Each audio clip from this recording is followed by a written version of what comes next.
О поломке передатчика и риске прекращения вещания радио в Камрадском районе руководство общественной компании ГРТ сообщило властям автономии еще в декабре при обсуждении проекта бюджета Гагаузии на 2023 год. Однако дополнительные средства на оборудование так и не были утверждены. Затем в январе компания повторно обратилась за помощью, но уже отправив официальное письмо на имя Башкана и председателя Народного собрания. В ответе Народного собрания указывалось, что оно поручает исполкому изыскать финансовые средства в размере 2 миллионов леев для технического переоснащения гагаузского телерадио. В свою очередь, исполнительная власть порекомендовала компании закупить необходимое оборудование из собственного бюджета. Затем в течение 2023 года будет предложен вариант покрытия этих расходов из бюджета автономии. Когда именно это будет сделано, не указано. В течение первых 3 месяцев с начала этого года радиовещание обеспечивается за счет оборудования, которое на безвозмездной основе ГРТ предоставила одна из вещательных компаний страны. Вернуть оборудование необходимо было еще 5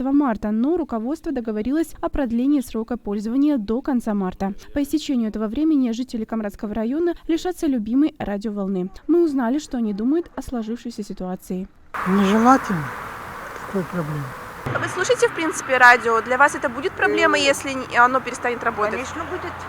Когда в кухне радио включаю, когда в комнате телевизор. Поняли?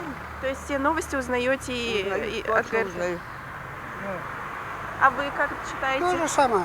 Надо поднять людей, надо поднимать людей, не сидеть, а поднимать людей, чтобы они вышка не, как сказать вам, чтобы правильно. Ремонтировали? Да. Для чего, моя хорошая, сидит там Башкан и народные собрания Гагаузии? Чтобы мы остались без своей любимой программы ГРТ?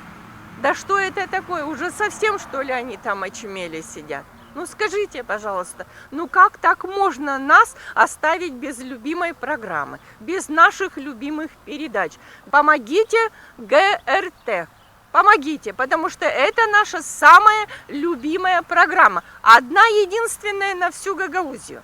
Людям лучше знать все новости, что происходит. А вы сами слушаете на радио Гагаузское? Конечно, каждый день.